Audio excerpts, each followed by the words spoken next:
अनंत कोटि ब्रह्मांड नायक सर्वेश्वर पूर्ण परात्पर ब्रह्म असंख्य कल्याण गुणगण निलय भक्तवांक्षा कल्पतरु शरणागत वत्सल भक्त वत्सल दीन बंधु दया सिंधु भगवान श्राद्धा माधव की असीम कृपा करुणा से 84 कोष ब्रजमंडल धाम के हृदय स्थल श्री धाम वृंदावन से महापुरुषों की भावमयी उपस्थिति में एवं आप सभी श्रद्धालु भक्त वैष्णव की मंगल सन्निधि में मानव जीवन का सर्वोत्कृष्ट फल भगवत गुणगान भगवत स्मरण का आनंद हम सभी भगवान श्री कृष्ण की दिव्य लीलाओं के माध्यम से प्राप्त करने जा रहे हैं। सर्वप्रथम आप सभी भक्तजनों के श्री चरणों में भगवत भाव से सादर वंदन सादर नमन। आप सभी को यथा योग्य जय श्री राम जय जय श्री राधे हरि शरण जय श्री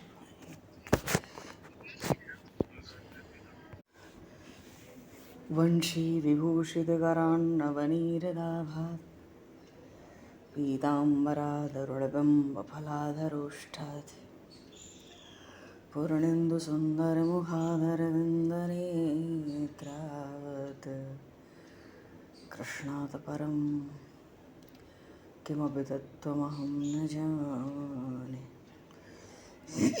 कृष्णात् परं किमपि तत्त्वमहं न जाने।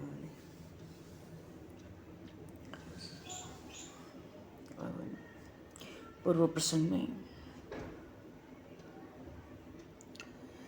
भगवान श्री कृष्ण ने कंस का वध किया। अच्छा, जीव पर अगर मृत्यु की छाया पड़े तो उसका स्वभाव बदल जाता है।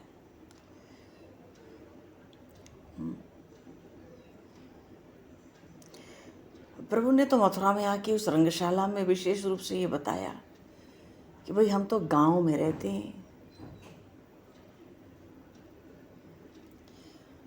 और मेरे मित्रों का मुझ में बड़ा प्यार है,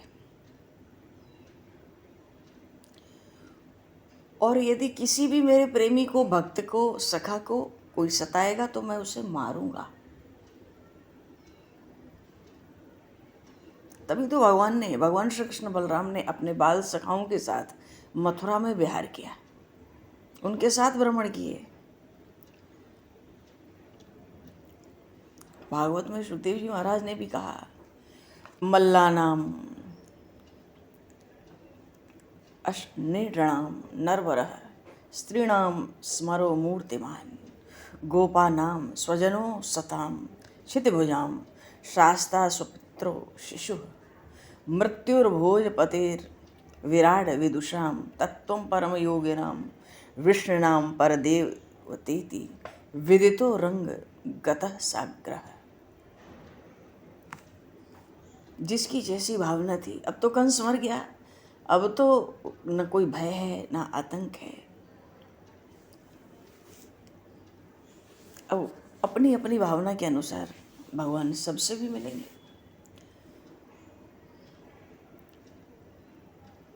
छन मोह सबहि मिले भगवाना उमा मरम यह काहू न जाना। गोस्वामी जी ने भी कहा, चलो भाई, राजा को खुश करना प्रजा का धर्म था। कंस ऐसा खुश हुआ कि उसी में समाप्त हो गया।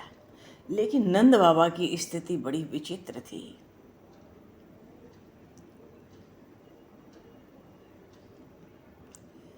नंद बाबा, उनको लगता था ये सब तो अधर्म का युद्ध है।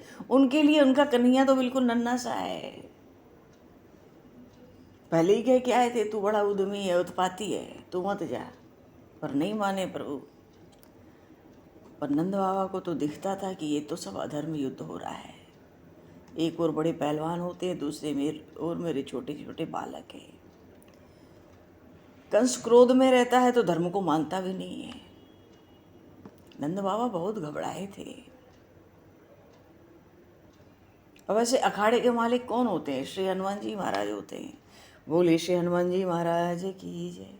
तो जब तक अखाड़े का युद्ध चला, नंद बाबा तो हनुमान जी महाराज की मनौती मानते हैं, उन्हीं की वंदना करते हैं। जय जय जय हनुमान गोसाई, कृपा करो गुरुदेव की नहीं। मनो हमारे लाला को संभालना है हनुमान जी महाराज, इसको शक्ति देना। क्योंकि गोकुल लौटूंगा, नंदगांव लौटूंगा तो 2 मन लड्डू बनवा के आपको चढ़ाऊंगा। ये मेरा लाला आपका भी तो बालक है ना। बाबा तो बहुत घबराए थे। तो नंद बाबा प्रभु ने युद्ध किया, मल्लों को मार दिया, कंस को मार दिया, पर नंद बाबा को यही लगता था मेरे लाला में हनुमान जी का प्रवेश हो गया है। मैंने मनौती मांगी थी ना, मेरा कन्हैया तो भी एकदम बालक है, किसी भी पहलवान को नीचे कैसे गिरा सकता है। ये तो सब हनुमान जी महाराज की कृपा है।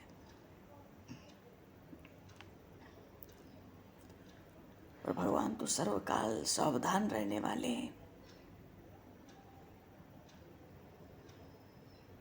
भगवान श्री कृष्ण की अनंत शक्तियां हैं, जिसमें 2 मुख्य होती हैं, निग्रह और अनुग्रह। भगवान ने कुब्जा को सीधा किया, ये अनुग्रह शक्ति है। और कुश्ती करते करते पहलवानों को मारना, ये भगवान की निग्रह शक्ति है। बलराम जी कहते थे कन्हैया तूने तो दोनों शक्तियों का परिचय दे दिया। उसके बाद भी मामा कंस को तो अकल नहीं आई थी ना। कंस को तो मरना ही था। प्रभु ने कंस राजा को भी सदगति दी। कंस को मारा नहीं बल्कि तार दिया। प्रभु को बड़ा क्रोध हुआ था। कंस के माथे के बाल पकड़ लिए। क्यों? तू रास्ते में मेरी माँ के बाल पकड़े थे ना, इसलिए मैं तुझे मारूंगा। पर मारा नहीं, तार आई।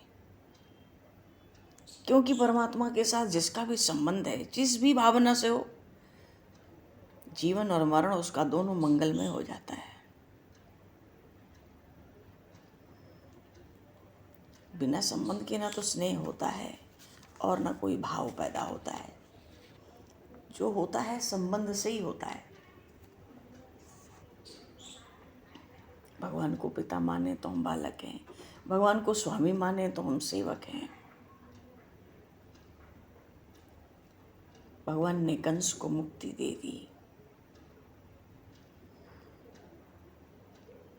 ददर्श चक्रायुध मक्रतो यस्तेव रूपम दुर्वापमाप।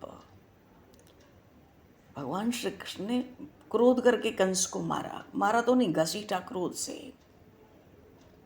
पर उस क्रोध में भी प्रेम भरा रहता है। प्रभु की मार में भी प्यार होता है।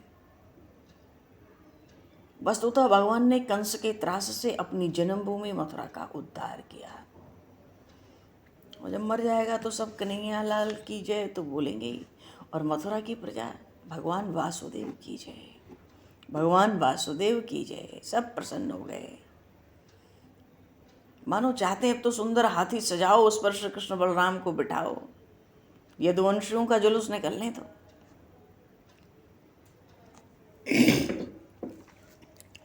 कंस के 8 भाई थे, सब मारे गए।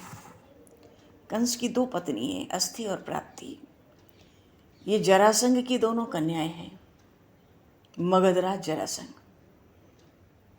वो दोनों रोती हुई आई, बहुत व्याकुल थी। कंस मर गया, राजा मर गया, महाराज मर गया, मृत्यु हो गई।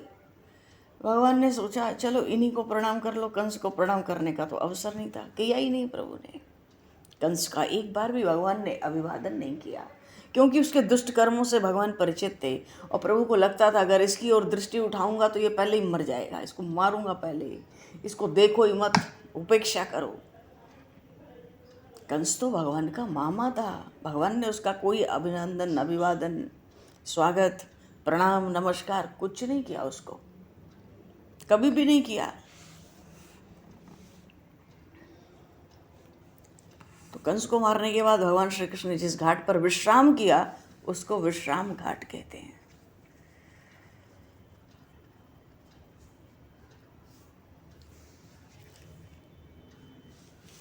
भगवान अब तो महाराज उग्रसेन है, उनको भगवान मथुरा का फिर से राजा बनाना चाहते हैं।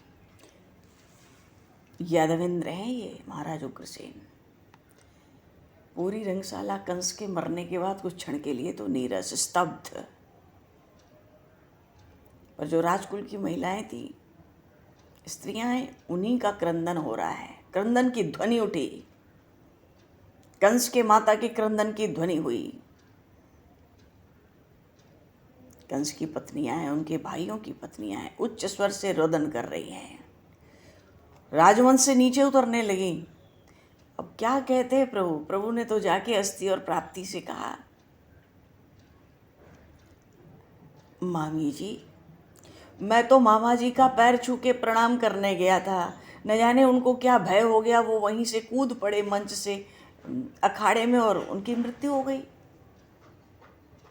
बोलिए श्री कृष्णचंद्र भगवान की जय। ऐसे बात बनाते हैं। अब तो भगवान श्री कृष्ण के चरित्र ही बहुत विलक्षण। अपने अंश मंच से महाराज उग्रसेन उठे थे। मुद्रा तो गंभीर होगी, इतने समय तक कंस ने कारागार में इनको डाल करके रखा हुआ था।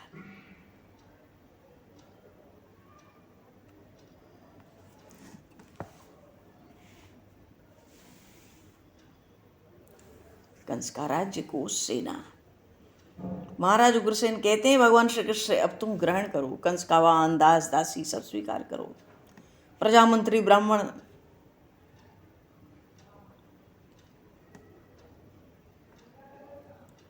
हृदय में तो बड़ा कष्ट था महाराज उग्रसेन के। कहते सब तुम्हारी स्तुति करेंगे और तुम्हारा यहाँ मथुरा पे अधिकार हो गया है। अब हम सभी यदुवंशियों की, विष्णुवंशियों की एकमात्र गति आप ही हो। कंस पापी सही मर गया, आप अनुमति दें तो मैं अपने पुत्र का प्रेत कर्म कर लूं। अब मैं अपने पुत्रों की अंत्येष्टि, क्योंकि कंस के साथ उसके 8 भाई मारे गए, उनकी अंत्येष्टि करके अपनी पत्नी, अपनी पुत्र वधुओं के साथ वन में चला जाऊंगा, ऐसा महाराज उग्रसेन ने कहा।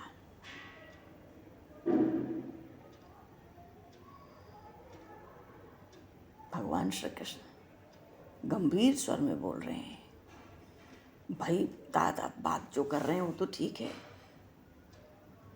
जो हो चुका वही होने वाला था। कंस तो अपने कर्मों से काल के द्वारा मारा गया, मैं तो निमित्त हूँ, लेकिन कंस के शरीर का राजोचित सत्कार होगा। मुझे न तो राज्य चाहिए, न मैंने राज्य के लिए आपके पुत्र को मारा है, लोकहित के लिए मुझे ये अप्रिय कर्म करना पड़ा है। प्रभु कह रहे हैं जगत के हित के लिए बड़ा अप्रिय कर्म है, क्यों मामा को ही मारना पड़ा है, पर आप तो मेरे पूज्य हैं, आप नीति की बात कर रहे हैं, पर मैं बचा हूं, मुझे तो आपका वात्सल्य ही चाहिए।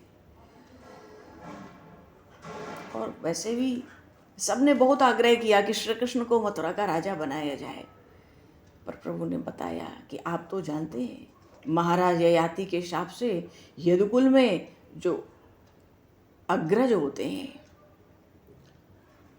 बड़े होते हैं, उनकी संतान राज सिंहासन पर नहीं बैठ सकती। आप मुझसे कुछ नाराज हैं, मैं इसके योग्य हूं,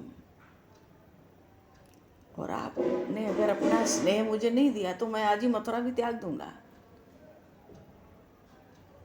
मैं अपने गोपों के साथ वहीं चला जाऊंगा, मैं जीवन भर वहीं रहूंगा। वहां तो प्रजा भी सुनती थी, सबके हृदय धक हो गए।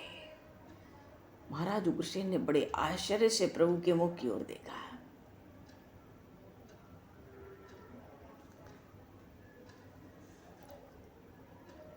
उन्होंने कहा, हे श्री कृष्ण, आप यदुवंशियों के स्वामी हैं, मेरे सम्माननीय हैं।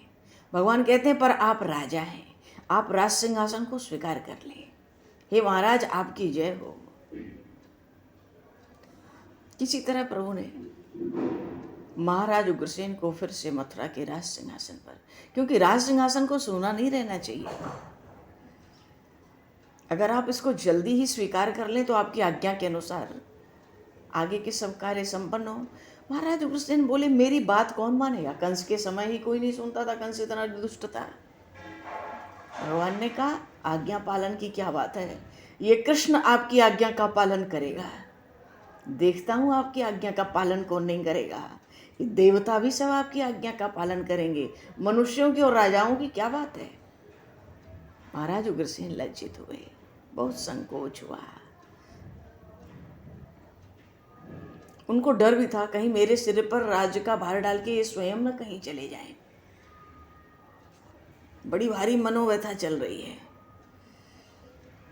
क्योंकि महाराज उग्रसेन को ये भी तो लगता, उनकी भी कुछ व्यथा ऐसी इतने वर्षों से व्याकुल की थी कि मैं कंस जैसे क्रूर निर्दयी नृशंस पुत्र का पिता हूं, धिक्कार है मुझे।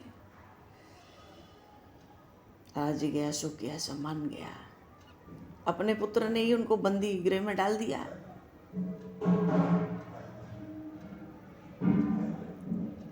चलो जो समय था बीत गया। अच्छा, कंस ने जब जब देवी देवकी के पुत्र को मारा और जब जब ये समाचार महाराज उग्रसेन को मिला, महाराज उग्रसेन सच्चे हृदय से प्रार्थना करते। कंस तो स्वार्थी पिशून है और बार बार हृदय से प्रार्थना कहते, हे प्रभु जल्दी आओ मथुरा, और ये मूर्तिमान ये जो पाप है इससे, इस कंस से पृथ्वी को परित्राण करो, पृथ्वी की इससे रक्षा कर लो।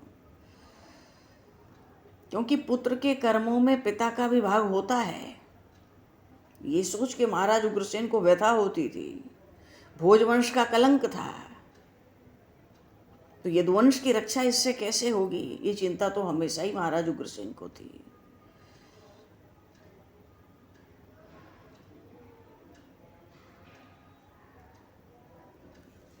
चलो, जिस तरह से महाराज उग्रसेन को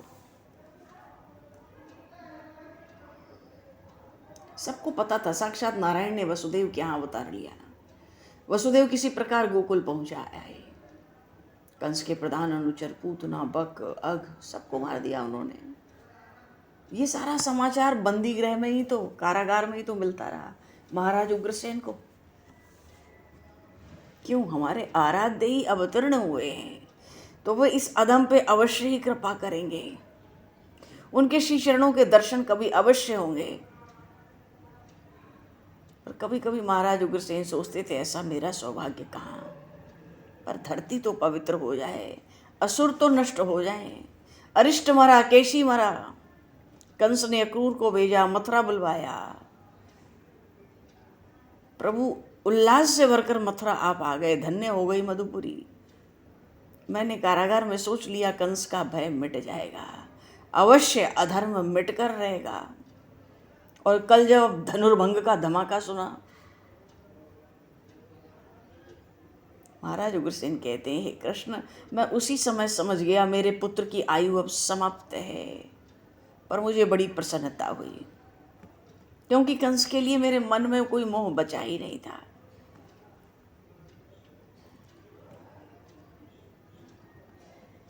सब कुछ सुना दिया। वो नीलमणि सुंदर सामने खड़े हैं,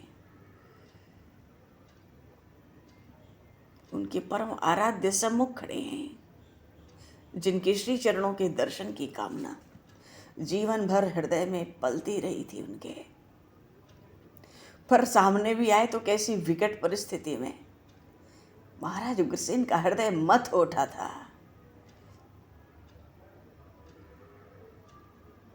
जब भगवान ने कहा मैं सदा के लिए मथुरा से चला जाऊंगा, और फिर ये भी तो है, महाराज उग्रसेन सोचते होंगे मैं वृद्ध हूँ, असमर्थ हूँ, और जो बंदी गृह में रह चुका है कारागार में, उसका प्रभाव तो अस्त हो ही चुका है। वो क्या शासन करेगा, शासन तो प्रभाव से चलता है।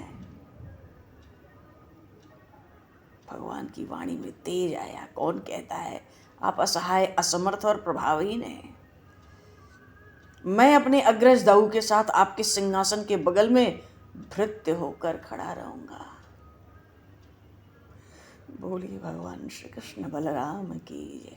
मानो हाथ में दंड लेके खड़ा रहूंगा प्रहरी की तरह, सिंहासन के दोनों ओर हम कृष्ण बलराम आपके खड़े रहेंगे।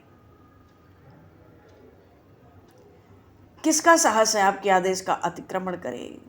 अरे आपके चरणों में देवराज इंद्र हो, वरुण हो या कुबेर हो, यम हो, सब उपहार लेकर आएंगे और अपना सौभाग्य मानेंगे। आपके चरणों में प्रणाम होकर देवता भी अपने को धन्य मानेंगे। तो आश्वासन मिल गया सुन के महाराज उग्रसेन को, फिर श्री कृष्ण जाएंगे नहीं, अब वो यहीं रहेंगे, सिंहासन के पार्श्व में बने रहेंगे।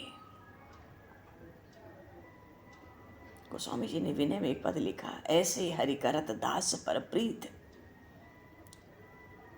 अपने निज जनों पर भगवान ऐसा प्रेम करते हैं, ऐसे हरि करत दास पर प्रीत, निज प्रभुता बिसारी जन के बस होत सदाए हरित। ये त्रिभुवनपति अपनी प्रभुता को बिसार के महाराज उग्रसेन के भृत्य बनेंगे। महाराज उग्रसेन चलेंगे तो आगे आगे बोलते चलेंगे, महाराजाधिराज महाराज उग्रसेन पधार रहे। ये भृत्य का काम होता है, जो बिल्कुल बगल में रहते हैं। बोले हम श्री कृष्ण बलराम आपके अगल बगल रहेंगे। कौन आपके प्रभाव को नहीं मानेगा? मैं भी देखता हूं, आप प्रसन्न चित्त हुए।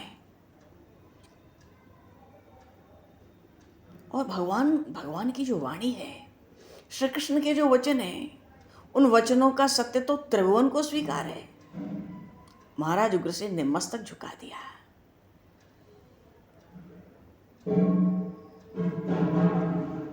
और उनके मस्तक पर भगवान श्री कृष्ण ने राज मुकुट रखा और बड़ा ऊंचा घोष किया, यादवेंद्र महाराज उग्रसेन की जय, यादवेंद्र महाराज उग्रसेन की जय, यादवेंद्र महाराज उग्रसेन की जय। यही भृत्य है, यही काम स्वीकार किया मथुरा के दरबार में। रामावतार में भी प्रभु ने बाली को मारा तो किष्किंधा का राज्य थोड़े ही लिया, रावण को भी मारा तो लंका के राज्य के लिए थोड़ा ही सोचा, और खुद अपना राज्य त्याग कर आए थे वन में पिता की आज्ञा से। भगवान तो धर्म की स्थापना करते चलते हैं, अधर्म नष्ट होता चलता है। मथुरा की प्रजा बड़ी सुखी हुई, पर अब अवसर था। राज सिंहासन पे महाराज उग्रसेन बैठे, थोड़े ही क्षण बीते, भगवान श्री कृष्ण ने हाथ जोड़ा, मस्तक झुकाया और महाराज उग्रसेन से कहा, महाराज अब यदि आप कुछ क्षणों के लिए हमें अनुमति दें,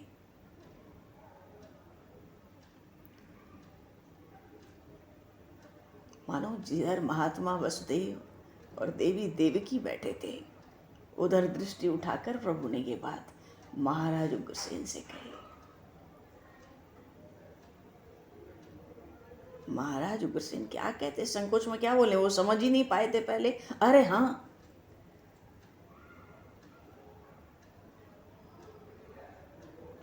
पुत्र का जो भय, आतंक, उत्पीड़न था, वो सब भूल गए महाराज। प्रभु का शील देखकर, अनंत गुणों के सागर श्री कृष्ण। वसुदेव को तो भुवन वंदनीय पुत्र प्राप्त हुए। कंस ने 6 पुत्रों को मार दिया, कोई उलाहना वसुदेव ने आज तक मुझे नहीं दिया। अभी तक प्रहरियों से घिरे हुए, अस्त्र शस्त्र लिए हुए, प्रहरियों से घिरे हुए बंदी बने बैठे हैं। वस्तुतः वो बंदी नहीं थे।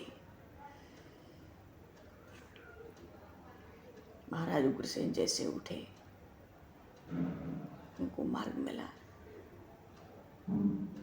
चल दिए महात्मा वसुदेव और देवी देवकी की ओर। हाथ जोड़ा बड़ी दयनीय मुद्रा में, मानो अपने प्राणों की भिक्षा मांग रहे हो, ऐसे खड़े हैं। क्यों? कंस के कुकर्मों पे महाराज उग्रसेन बहुत लज्जित रहते थे।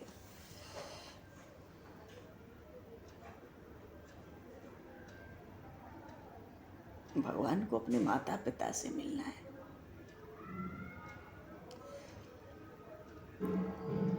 उनका अंग अंग ऐसे जकड़ा था, उठना तो दूर बोल भी नहीं पा रहे थे। हाँ, उनके नेत्र खुले थे, उन नेत्रों से अविरल अश्रुधारा है। बस इतना ही लक्षण मालूम पड़ता था कि ये दोनों जीवित हैं।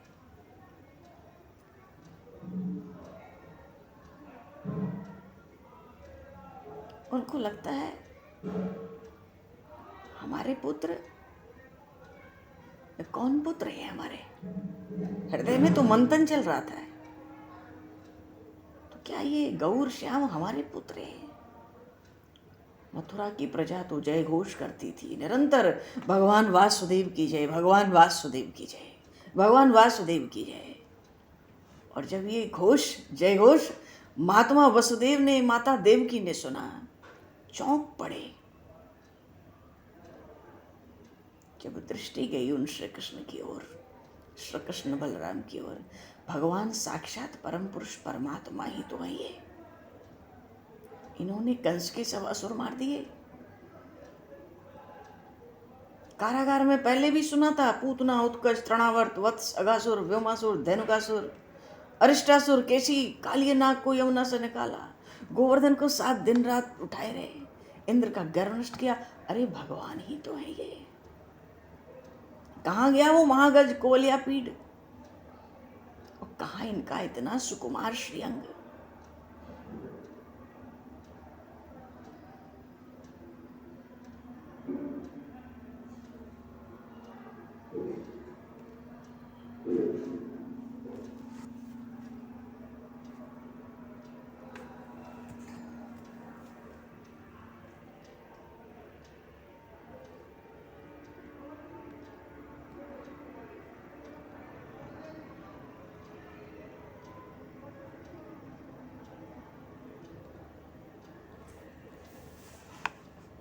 सब समझते हैं ये साक्षात नारायण है। अब महात्मा वसुदेव और माता देवकी के हृदय में वो जो सूतिका गृह थी आरंभ में, विवाह के बाद, उस समय जो भगवान पहली बार प्रकट हुए थे, शंख चक्र गदा पद्मधारी चतुर्भुज बनवाली मूर्ति प्रकट हुई थी, और उनके सामने ही द्विभुज होकर खड़े। अभी सामने खड़े हैं भगवान श्री कृष्ण 2 भुजाओं में। माता देवकी सोचती हैं उस समय तो कारागार में 4 भुजाओं में थे।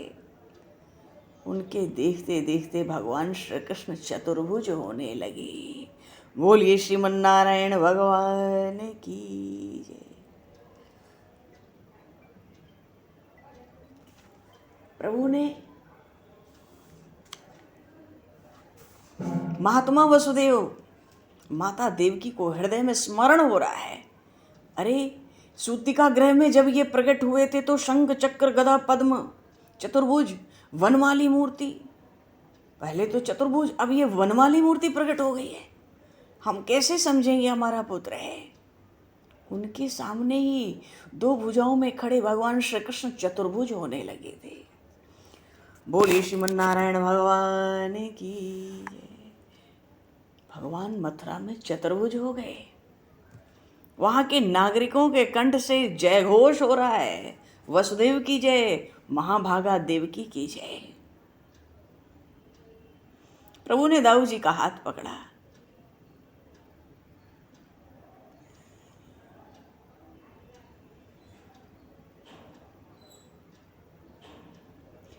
मानो दाऊ जी से कहना चाहते हो,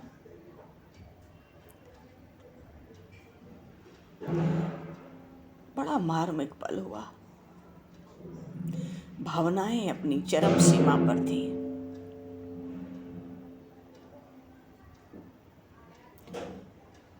दोनों भाई साथ आए।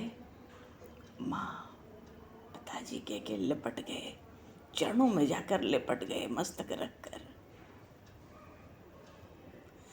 महाराज उग्रसेन सोचे आगे बढ़ूं, 2 कदम चल के रुक गए। क्यों, मिलन में व्याघात नहीं बनना चाहिए। जो जहां था राजसेवकों ने उनको वहीं रोक लिया।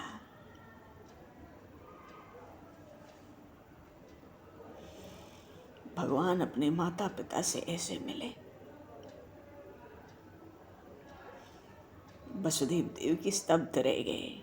ये भगवान है, साक्षात परम पुरुष श्री हरि हैं। ये हमारा चरण वंदन करते हैं। ये इनकी लीला, इनकी मर्यादा। पर ये मनुष्य रूप धारण किए हमारे अनुरोध से। भीतर भीतर हृदय में मंथन हो रहा है, क्योंकि बाल लीलाओं का कोई सुख तो लिया दिया नहीं। साक्षात देखा तो थोड़े बड़े दिखते हैं, सुनते हैं सबको मार के खड़े हो गए हैं। तो उनके हृदय में, दोनों के हृदय में कि ये नारायण है, परमात्मा है, बस यही चल रहा है, ये श्री हरि है। पृथ्वी का भार दूर करने आए थे, दूर कर दिया। कंस को, उसके असुरों को मार चुके हैं, तो अब कोई अदृश्य थोड़ी रहेंगे। वो मूर्तिमान वैसे ही बैठे हैं, आशीर्वाद देने के लिए हाथ तक नहीं हिला सके। केवल उन श्री कृष्ण बलराम की, उनको अपलक देखते रहे। माता देवकी बड़े संकोच में है। अपने पतिदेव महात्मा वसुदेव जी से थोड़ी सटकर बैठ गई। प्रभु के प्रणाम करने से इतना संकोच हो रहा है, थोड़ी सटकर बैठ गई उनके पास और सोचती हैं जो समस्त भुवनों को अपने भीतर लेकर अनंतशाही हो जाते हैं, तो मैं उनकी माता हूं।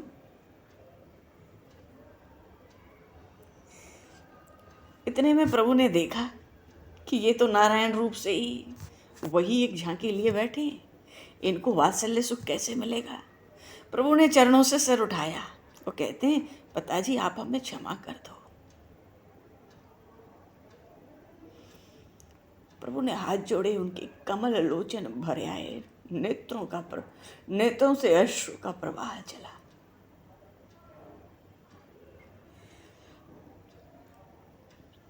माता देवकी के चरणों में मस्तक रखा। प्रभु कहते माँ क्या हमें क्षमा नहीं करोगी?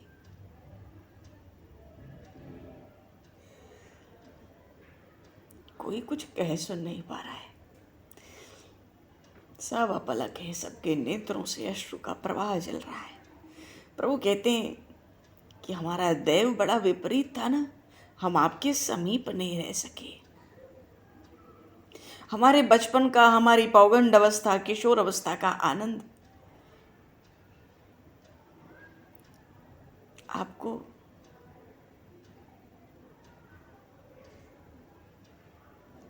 न आपको मिला, न वो वात्सल्य हमें मिल सका, क्योंकि संपूर्ण पुरुषार्थों को देने वाला ये शरीर जिनसे मिलता है, जो इसका लालन पालन करते हैं, पोषण करते हैं, 100 वर्ष की पूर्ण आयु में भी उनके ऋण से कोई पुरुष पूर्ण नहीं हो सकता। भगवान श्री कृष्ण कह रहे थे अपने माता पिता से, जो समर्थ होकर भी अपने शरीर और अपनी संपत्ति से माता पिता की सेवा नहीं करता, ऐसे पुत्रों को मरने पर अपना ही मांस खाना पड़ता है।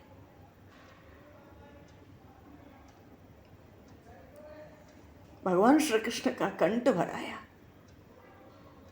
वो कहते हैं ऐसा पुत्र श्वास लेता हुआ भी मरा हुआ ही है। जो वृद्ध माता पिता, साध्वी स्त्री, नन्हे पुत्र, गुरु ब्राह्मण, शरणागत की रक्षा नहीं करता। लेकिन हे पिताजी, हे माँ, हम समर्थ कहाँ थे?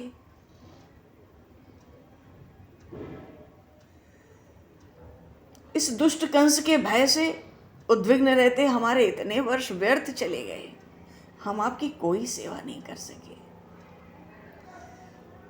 ये कंस इतना क्रूर था कि आपकी सेवा में हम असमर्थ रहे, पर अब आप हम दोनों को क्षमा कर दें।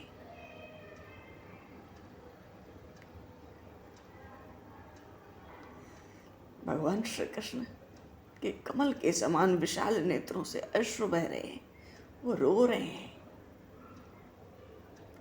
श्री कृष्ण क्षमा मांग रहे हैं, प्रार्थना कर रहे हैं।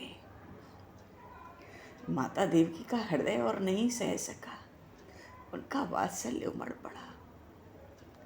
उन्होंने हाथ बढ़ाकर खींच लिया श्याम सुंदर को अपने अंक में, और फिर वो अश्रु प्रवाह चला कि प्रभु की अलकें भी भीगने लगी। उनके भीतर मानो अनंत वात्सल्य उमड़ने लगा। प्रभु अभी भी कह रहे हैं, पिताजी आप भी मुझे क्षमा कर दें। वसुदेव जी विह्वल हो गए।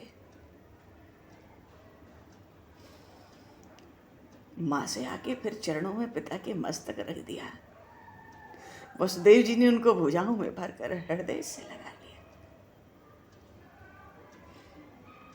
और उधर श्री बलराम जी, दाऊ जी महाराज माँ के अंक में जाके लिपट गए। ये राम और श्याम, इनमें कभी एक कभी दूसरे माता या पिता के वक्ष से सटे हैं, लिपटे जा रहे हैं। माता पिता के नेत्रों से आनंद के अश्रुओं की धार चल रही है। आज वर्षों के बिछड़े पुत्र मिले उनको, इस वात्सल्य के सुमिलन की।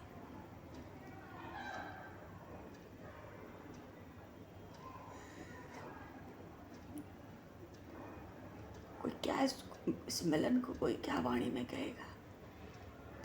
मथुरा के नागरिक प्रजा देख रहे हैं, मुग्ध हो रहे हैं, पर उनके कंठों से बार बार जय घोष होता है।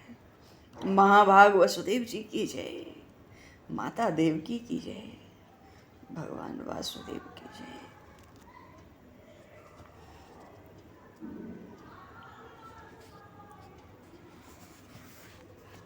जय जयकार गूंज रही है।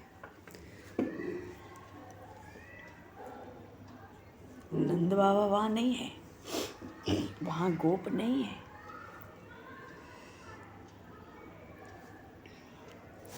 शरीर तो धर्म अर्थ काम मोक्ष इन चारों पुरुषार्थों को सिद्ध कर सकता है, पर जो वही शरीर जो माता पिता इस शरीर को देते हैं, उनके ऋण से जीव मुक्त, पुत्र कभी मुक्त हो ही नहीं सकता।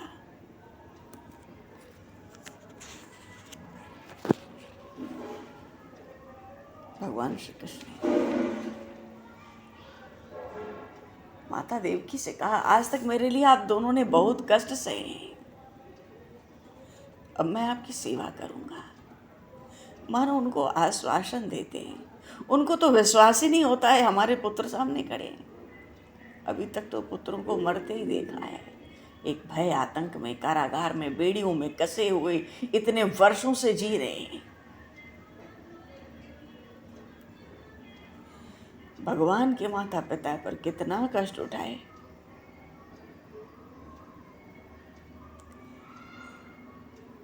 पर सबकी इच्छा यही थी, राजगद्दी पर श्री कृष्ण विराजमान हो, उनका राज्याभिषेक किया जाए। तो प्रभु ने तो अस्वीकार कर दिया था। राजगद्दी के लिए थोड़ा ही कंस को मारा है। कंस के पिता उग्रसेन जीवित हैं, प्रभु ने उनको राजगद्दी दी। गीता में भगवान ने अर्जुन जी से कहा है, आज्ञा दी है, माँ कर्म फल हेतुर्भुर्मा ते संगोस्तु कर्मणि। बिना किसी भी फल की अपेक्षा किए बिना सत्कर्म करो।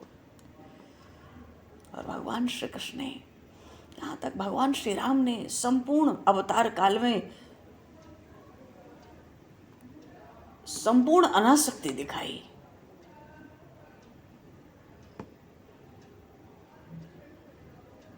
लंका में बहुत संपत्ति थी, पर वहां से एक पैसा भी प्रभु अयोध्या नहीं लाए। लंका में जो कुछ था उसको वहीं छोड़ दिया, विभीषण को दे दिया। भगवान कृष्ण को मथुरा का राज्य मिला, प्रभु ने उसको कंस के पिता उग्रसेन को बिठा के अभिषेक कर दिया। महाराज उग्रसेन कहते थे प्रभु से, मैं तो केवल नाम का राजा हूं, यह सब श्री कृष्ण का है। यदुवंशी आए, भगवान श्री कृष्ण बलराम को राजमहल में ले गए। और आगे प्रसंग आया नंद बाबा के विदा होने का। नंद बाबा गोप सखा, इनके नंद गांव बरसाने लौटने का अतिशय मार्मिक प्रसंग है ये भी। बोले श्री भक्त वत्सल भगवान की, भगवान श्री कृष्ण बलराम की जय।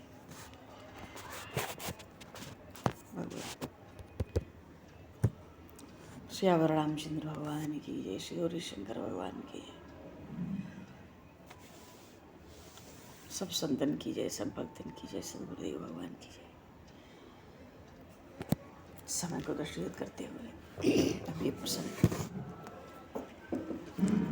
आगे तो वाणी को विराम, वाक्य पुष्पांजलि प्रभु के श्री चरणों में सादर समर्पित। आप सभी को भी यथा योग्य। जय श्री राम, जय जय श्री राधे, हरि श्री